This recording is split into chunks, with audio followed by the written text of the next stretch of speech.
Qu'est-ce qui est compliqué? What is so difficult? Mais ce que les gens ont prêché depuis des années et auxquels ils se sont accrochés même quand c'est faux, quand ils entendent quelqu'un dire autre chose, ah, il est dans le faux, il est dans le faux. Mais si de suite on leur dit, montrez un seul texte où Jésus a dit je suis le Père, ils vont te sortir Jean chapitre 14. Thomas demande à Jésus, Jean chapitre 14 verset 8. Thomas dit à Jésus, montre-nous le Père et cela nous suffit. Et Jésus dit, il y a longtemps que je suis avec vous et tu ne m'as pas connu. Il y a longtemps que je suis avec vous et tu ne m'as pas vu. Ou il y a longtemps que je suis avec vous et tu ne m'as pas connu. Tu ne m'as pas connu. Regardons Jean chapitre 14. Verset 8. Verset 8. Philippe lui dit, Seigneur, montre-nous le Père et cela nous suffit. Verset 9. Jésus lui dit, il y a si longtemps que je suis avec vous et tu ne m'as pas connu, Philippe. Celui qui m'a vu a vu le Père. Comment dis-tu? Montre-nous le Père. Dès que Jésus finit de dire ça, est-ce que Philippe parle encore? Non. Qui parle ensuite? Jésus. Il ne s'arrête pas là. Et c'est votre problème. Vous écoutez pour justifier vos erreurs. Vous n'écoutez pas pour avoir la révélation de la vérité. Jésus dit, il y a si longtemps que je suis avec vous et tu ne m'as pas connu. Philippe, celui qui m'a vu a vu le Père. Comment dis-tu montre-nous le Père? Le verset 10. Ne crois-tu pas que je suis dans le Père et que le Père est en moi? Les paroles que je vous dis, je ne les dis pas de moi-même. Et le Père qui est où? Demeure en moi.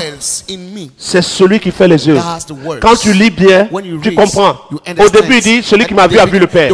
Mais après, il indique clairement où se trouve le Père. Le Père était où? En lui. Quand tu prends Jean chapitre 5, qui est écrit avant Jean chapitre 14. Regardons Jean chapitre 5.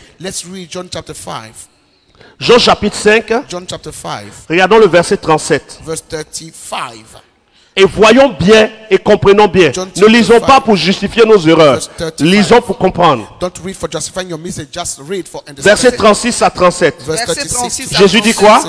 Moi j'ai un témoignage plus grand que celui de Jean. Car les œuvres que le Père m'a donné d'accomplir, ces œuvres même que je fais témoignent de moi. Que c'est le Père qui m'a envoyé. Les œuvres témoignent que quoi? Qu'il est le Père ou le Père l'a envoyé? Que le Père l'a envoyé. Que le Père l'a envoyé.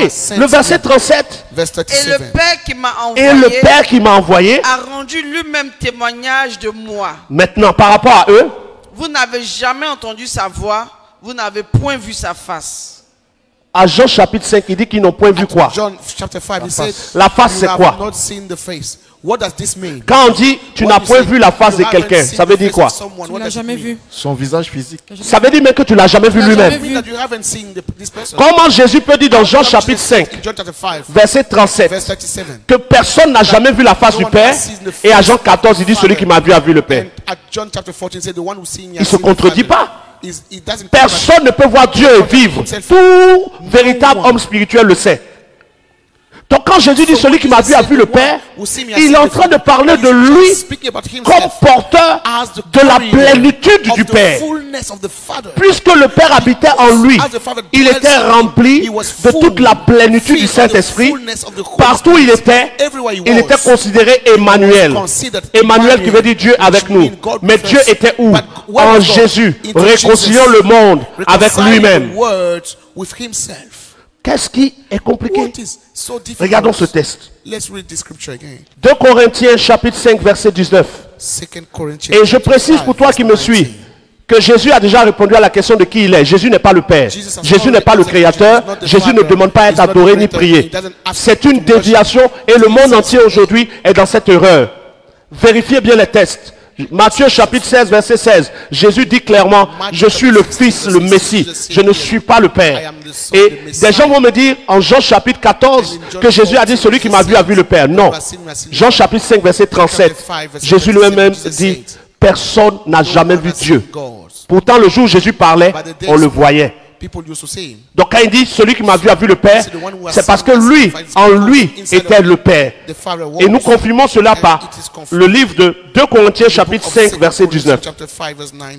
Car Dieu était en Christ. Car Dieu était en Christ. Réconciliant le monde avec lui-même. Réconciliant le monde avec lui-même. En n'imputant point aux hommes leur offense. Et il a mis en nous la parole de la réconciliation. Dieu était où? En Christ. Christ n'était pas Dieu, le Père, mais Dieu était en Christ. Voici pourquoi on l'appelait Emmanuel. Parce qu'il transportait Dieu en lui. Il était rempli de toute la plénitude de la divinité. Dieu était en Christ. Et voilà pourquoi dans Jean chapitre 14, Jésus dit, je suis dans le Père et le Père est en moi. Dieu est en lui, mais son visage n'était pas le visage de Dieu. Et les gens prêchent ça partout aujourd'hui. Jésus est le Père. Jésus est le Créateur. Toutes les chansons sont pour adorer Jésus. On célèbre Jésus. Vous ne connaissez même pas le Père.